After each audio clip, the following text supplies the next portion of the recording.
अभी तो इस बाज की असली उड़ान बाकी अभी तो इस बाज की असली उड़ान बाकी है। अभी तो परिंदे का इम्तिहान बाकी। अरे अभी अभी तो लांघा है मैंने इन समंदरों को, अभी पूरा आसमान तोड़ना बाकी। बरेली डिस्ट्रिक्ट हॉस्पिटल में दौड़ धाम मच चुकी थी, क्योंकि अरुणिमा सिन्हा नाम की एक लड़की है वहां आई थी जिसका एक पैर बिल्कुल कट चुका था और दूसरे पैर की हड्डियां चूर चूर हो चुकी थी। अरुणिमा की रीढ़ की हड्डियों में दरारें पड़ चुकी थी और दर्द से अरुणिमा करा रही थी। हॉस्पिटल में ना तो एनेस्थेसिया की सुविधा थी और ना ही खून की सुविधा। अरुणिमा को खून की जरूरत थी और उनके पैर का ऑपरेशन करने के लिए एनेस्थेसिया, लेकिन दोनों की सुविधा वहां पर अवेलेबल थी। डॉक्टर्स ये सब बातें कर रहे थे, अरुणिमा अर्धभान अवस्था में ये बातें सुन रही थी। अरुणिमा ने डॉक्टर से कहा कि मैं 7 घंटे उस ट्रेन की पटरी पर खड़ी, 49 ट्रेनें मेरे पैर के ऊपर से चली गई, मैंने वो दर्द मैंने सहा है। अगर एक बार और आप मेरे पैर के ऑपरेशन के लिए वो दर्द मुझे देंगे तो मैं दर्द सहने को तैयार हूं। अरुणिमा की ये हिम्मत और ये साहस देखकर डॉक्टर्स में भी नया जोश आ गया और उन्होंने बिना एनेस्थेसिया दिए अरुणिमा के पैर का ऑपरेशन शुरू किया। इतिहास में मुझे ऐसे सिर्फ 2 ही इंसान नजर आते हैं जिन्होंने अपने पैर का ऑपरेशन बिना एनेस्थेसिया के करवाया। एक सरदार पटेल, द लोखंडी पुरुष, the iron man of India, और दूसरी है अरुणिमा सिन्हा। इतिहास ने शायद मैं गलत पढ़ा है कि भारत की लोखंडी महिला कोई है। लोखंडी महिला कहे जाने की सही हकदार मेरे हिसाब से अरुणिमा सिन्हा और कोई नहीं। आज की कहानी इसी बहादुर महिला की। आओ बैठो। आज मेरी लाइफ का सबसे बड़ा सपना पूरा हुआ और मैं टॉप ऑफ द वर्ल्ड पे हूँ और बहुत खुश हूँ, बहुत खुश हूँ। 11 अप्रैल 2011 अरुणिमा सिन्हा CISF यानी कि central institute of security force से जुड़ने के लिए पद्मावत एक्सप्रेस से बैठकर इंटरव्यू देने के लिए जा रही थी। उसी वक्त उस ट्रेन में कुछ लुच्चे लफंगों ने अरुणिमा की गले की सोने की चेन खींचने का ट्राई किया। पूरा रेलवे का पूरा डिब्बा लोगों से भरा हुआ था, लेकिन किसी ने भी अरुणिमा की मदद के लिए अपना हाथ नहीं बढ़ाया। अरुणिमा नेशनल लेवल की वॉलीबॉल प्लेयर, उसने सेल्फ डिफेंस के लिए अपनी रक्षा खुद करने का निश्चय किया और उस लुच्चे लफंगों से अकेले ही भिड़ गई। उस लफंगों ने अरुणिमा को चलती ट्रेन से बाहर फेंक दिया। अरुणिमा दूसरी ट्रेन से टकराई और उसी पटरी पर गिर गई और उसके पैर के ऊपर से पूरी की पूरी ट्रेन चली गई और उसका पैर उसकी चमड़ी के बलबूते पर लटक रहा था। 7 घंटे अरुणिमा उस रात उस ट्रेन की पटरी के ऊपर पड़ी रही और 49 ट्रेनें उसके पैर के ऊपर से चली गई। कोई नहीं आया उस रात को अरुणिमा की मदद के लिए। आए तो सिर्फ चूहे जो कि अरुणिमा के उस पैर के मांस को खाने के लिए आए थे। जब सुबह हुई तो कुछ लोगों की नजर पड़ी अरुणिमा के ऊपर। उन्होंने अरुणिमा को पास के बरेली डिस्ट्रिक्ट के हॉस्पिटल में एडमिट किया, लेकिन उस हॉस्पिटल में हमने पहले देखा जैसे कि ना ही एनेस्थेसिया की सुविधा थी और ना ही ब्लड की खून की सुविधा थी। डॉक्टर्स ने अरुणिमा की हिम्मत देकर अपना खून दिया और बिना एनेस्थेसिया के अरुणिमा का ऑपरेशन शुरू हुआ। और जब बात पता चली कि अरुणिमा नेशनल लेवल की वॉलीबॉल प्लेयर, तब उन्हें दिल्ली के एम्स हॉस्पिटल में दाखिल किया गया। और जब एम्स हॉस्पिटल में अरुणिमा का इलाज चल रहा था तब बाहर पता है कि कौन सी बातें चल रही थी अरुणिमा सिन्हा के खिलाफ। कि अरुणिमा के पास टिकट नहीं थी, वो बिना टिकट के मुसाफरी कर रही थी, इसलिए उसने चलती ट्रेन से कूदने का प्रयास किया। अरुणिमा ने सुसाइड करने का प्रयास किया। ऐसी अफवाहें अरुणिमा के खिलाफ बाहर मीडिया में समाचारों में उड़ने लगी थी, लेकिन सच क्या था वो सिर्फ अरुणिमा जानती थी और उसके परिवार वाले। उनके परिवार वालों ने ये सारी अफवाहों का खंडन किया। अरुणिमा पूरी तरह से टूट चुकी थी उस हॉस्पिटल के बेड पे। अगर उसकी जगह शायद हम कोई और होते तो वहीं पर शायद हमारी लाइफ का एंड हो जाता, लेकिन अरुणिमा ने निश्चय किया कि इन सबको मैं अपने तरीके से जवाब दूंगी। वो कहते हैं ना कि वक्त हर जख्म की दवा होता है, समय आने पर सब कुछ ठीक हो जाता। अरुणिमा ने कहा ये लोग शायद मुझे अपाहिज समझते, मुझे विकलांग, मुझे निर्बल समझते हैं, लेकिन इन लोगों को मैं अपने तरीके से जवाब दूंगी। तब उस हॉस्पिटल के बेड पर अरुणिमा ने निश्चय किया कि दुनिया की सबसे दुर्गम चोटी और दुनिया की सबसे ऊंची चोटी माउंट एवरेस्ट को सर करेगी। जिस माउंट एवरेस्ट पर चढ़ने का साहस शायद हेल्दी लोग भी नहीं करते, वो एक विकलांग अपाहिज मिडिल क्लास लड़की अरुणिमा सिन्हा ने किया। जब हॉस्पिटल से ठीक होकर अरुणिमा घर गई और अपने परिवार वालों से, अपने आसपास वालों से बात कही तो लोगों ने कहा कि पागल हो गई। वो कहते हैं ना कि मेरे सीने में जो जख्म है वो फूल के गुच्छे, मेरे सीने में जो जख्म है वो फूलों के गुच्छे है, हमें पागल ही रहने दो, हम पागल ही अच्छे। अरुणिमा ने किसी से कोई बात नहीं की। अरुणिमा ने सिर्फ एक दृढ़ निश्चय कर लिया था कि वो माउंट एवरेस्ट सर करके ही माने। उनके आसपास के लोग उन्हें यह कहते थे कि अरुणिमा ठीक होने के बाद तू कोई अच्छी सी नौकरी कर, ये माउंट एवरेस्ट चढ़ने का काम तेरा नहीं है। लेकिन अरुणिमा मानने वालों में से नहीं थी। अरुणिमा हार मानकर बैठने वालों में से नहीं थी। उसने 1985 में बचेंद्री पाल, जो कि पहली महिला थी भारत की जिन्होंने माउंट एवरेस्ट को सर किया था, उनसे मुलाकात की। और बचेंद्री पाल ने पता है अरुणिमा से क्या कहा कि तुमने यह निश्चय करके आधी लड़ाई वैसे ही जीत ली, अब सिर्फ लोगों को दिखाने के लिए तुम्हें एवरेस्ट पर चढ़ना है। क्योंकि गाइस एक बार जरा सोच कर देखो कि आपके एक पैर बिल्कुल टूट चुका है और उस असली पैर की जगह वहां पर नकली पैर, आर्टिफिशियल पैर लगाया, आपके दूसरे पैर में फ्रैक्चर, आपके दूसरे पैर की सारी हड्डियां टूट चुकी है, आपकी रीढ़ की हड्डी में भी दरार। ऐसे में आप ये सोचते हैं कि मैं माउंट एवरेस्ट सर करूंगा, दैट्स एन इम्पॉसिबल टास्क। लेकिन अरुणिमा ने ये दृढ़ निश्चय कर लिया और एवरेस्ट उसका साहस, उसका जुनून बन चुका था, एवरेस्ट ही उसकी लाइफ बन चुकी थी। लेकिन एवरेस्ट पर चढ़ने का फैसला लेना और एवरेस्ट पर चढ़ना दोनों जमीन आसमान का अंतर है।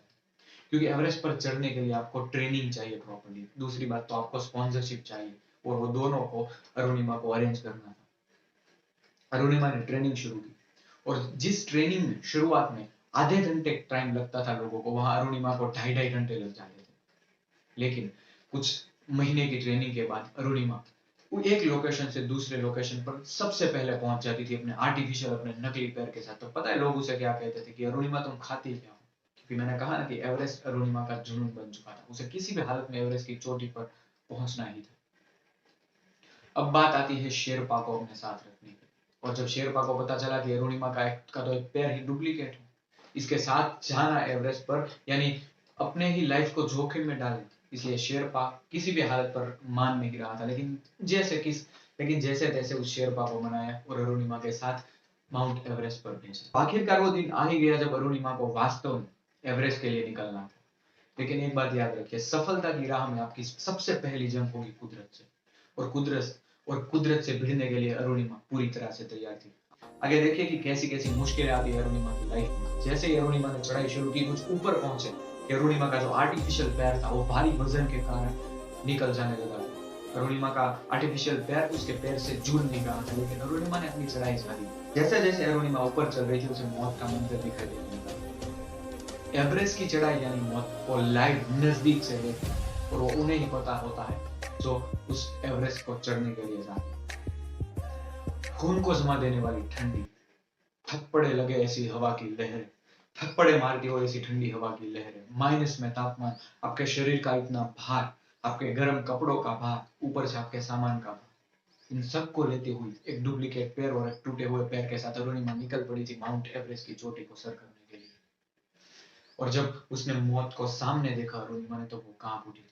वो उन्हें लाशें दिखाई देने लगी थी, जो पर्वतारोही जो पर्वत चढ़ते हुए वहां पर अपना दम तोड़ते हैं, उन्हें अरुणिमा ने लाइव अपनी आंखों से देखा था। और उसी लाश के ऊपर पैर रख के आपको आगे जाना होता है एवरेस्ट के ऊपर। और ये सारा मंजर देखकर अरुणिमा कांप उठी थी, लेकिन उसने इस चीज को अपनी कमजोरी नहीं बनने दी। अरुणिमा ने यह दृढ़ निश्चय कर लिया कि इन सब के खातिर मैं एवरेस्ट की चोटी पर चढ़ूंगी और जिंदा वापस आऊंगी। ये संकल्प अरुणिमा ने कर लिया। अगर हिलरी स्टॉप पर पहुंचे, हिलरी स्टॉप वो जगह है जहां से एवरेस्ट की चोटी बिल्कुल नजदीक है। लेकिन वहीं शेरपा ने बैड न्यूज सुनाई कि अरुणिमा, हमारी बोतल में ऑक्सीजन कम हो रहा है, अगर हम यहाँ से आगे गए तो फिर शायद जिंदा वापस लौटने की उम्मीद नहीं की जा सकती। इसलिए बेहतर यही होगा कि हम यहीं से हिलरी स्टॉप से ही वापस पहुंच जाए, वापस निकल जाए। और तब अरुणिमा को अपनी माँ और बचेंद्री पाल की कही हुई एक बात याद आ गई कि जिंदगी में जब तुम अकेले पड़ जाते हो, तब कुछ फैसले, कुछ डिसीजन तुम्हें खुद लेने होते हैं।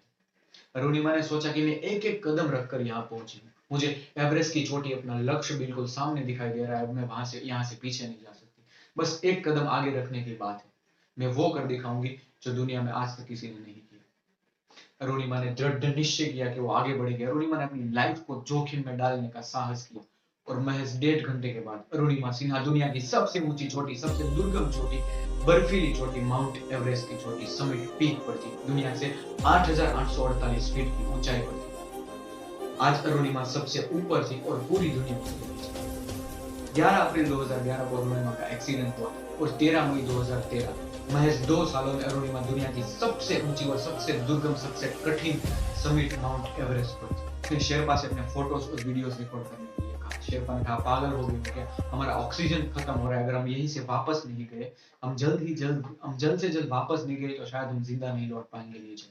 अरुणिमा ने कहा कि मैं इस वीडियोस के जरिए भारत के यूथ को बताना चाहती हूँ, भारत के यूथ को दिखाना चाहती हूँ, अपना ये मैसेज पहुंचाना चाहती हूँ कि एक मिडिल क्लास लड़की दोनों पैर कट जाने के बावजूद, अपाहिज होने के बावजूद दुनिया की सबसे ऊंची चोटी और सबसे कठिन लड़ाई लड़ सकती हो, तो तुम क्यों नहीं? अरुणिमा ने वीडियो पूरे देश में पहुंचाया। अब कुदरत से जंग तो अरुणिमा की जारी थी। मैंने कहा ना कि ऑक्सीजन कम हो रहा था, अरुणिमा वापस आ रही थी और ऑक्सीजन उसकी पूरी हो रही थी। एक वक्त ऐसा आया जब अरुणिमा आंखें नहीं खोल पा रही थी, बेभान हालत में थी, बेहोश हालत में थी। तब हिम्मत मर्दा तो मदद खुदा की जो ये कहावत है वो साबित हुई। सच में नसीब उसी की मदद करता है जो बहादुर होते हैं, या फिर बहादुर को ही नसीब का साथ मिलता है। उसी वक्त एक ब्रिटिश पर्वतारोही ऊपर चल रहा था। उसने अपनी दोनों ऑक्सीजन की बोतल अरुणिमा को दी और वो वहीं से वापस लौट गई। शेरपा लकी लकी कहकर चिल्ला रहा था। शेरपा ने वो बोतल अरुणिमा को चढ़ाई और एक बोतल खुद रखकर वो दोनों वहां से नीचे उतरने लगे। अरुणिमा का पैर पूरी तरह से, वो जो अरुणिमा का जो आर्टिफिशियल पैर था वो पूरी तरह से निकल चुका था, लेकिन वो हंसती गाती कूदती नाचती चीखती चिल्लाती नीचे आ रही थी और मानो दुनिया से कह रही हो कि दुनिया की सबसे बड़ी जंग मैंने जीती। वो अरुणिमा सिन्हा जब बेस कैंप पर वापस लौटी तब शायद सभी लोगों ने, उनके परिवारजन, उनके दोस्त, बच्चन, नेपाल, सब लोगों ने शायद ये आशा ही छोड़ दी थी कि अरुणिमा सिन्हा जिंदा वापस लौटेगी, लेकिन उसने अशक्य को शक्य करके दिया। अरुणिमा ने भारत के युवाओं को ये मैसेज पहुंचाया कि एक गरीब मिडिल क्लास लड़की अपाहिज होने के बावजूद, दोनों पैर कटे हुए होने के बावजूद दुनिया की सबसे खतरनाक लड़ाई लड़ सकती है, तो तुम क्यों नहीं? सच में इंसान ने नदियों और समंदरों को लांघा है, पर्वतों को भेदा है, समंदर की गहराइयों को नापा है और रेगिस्तान को बगीचे में तब्दील किया है। इंसान जो सोच सकता है वो कर सकता है, और इंसान क्या नहीं कर सकता है। और अरुणिमा यहाँ पर रुकी नहीं। उसने एक डायलॉग कहा था कि अभी अभी तो लांघा है मैंने समंदरों को, अभी तो पूरा आसमान तोड़ना बाकी। सच में अरुणिमा ने दुनिया के 7 महाखंडों की 7 सबसे ऊंची चोटियों की चढ़ाई करके नामुमकिन को मुमकिन करके दिखाया। उसने 2011 में शायद अरुणिमा फाउंडेशन के नाम से एक ऑर्गेनाइजेशन शुरू की, जो कि ऐसे ही दिव्यांग और विकलांग लोगों की मदद करे। इसी पॉजिटिव नोट के साथ आज की स्टोरी यहीं तक करते हैं। अगर आपके पास भी कोई ऐसी मोटिवेशनल स्टोरी है जो आप इस दुनिया को सुनाना चाहते हैं, तो बेशक हमें भेजिए, आपको पूरा क्रेडिट दिया जाए। चलिए फिर मिलते हैं अगले वीडियो में, तब तक के लिए see you, have a good day, bye, take care, have a nice day.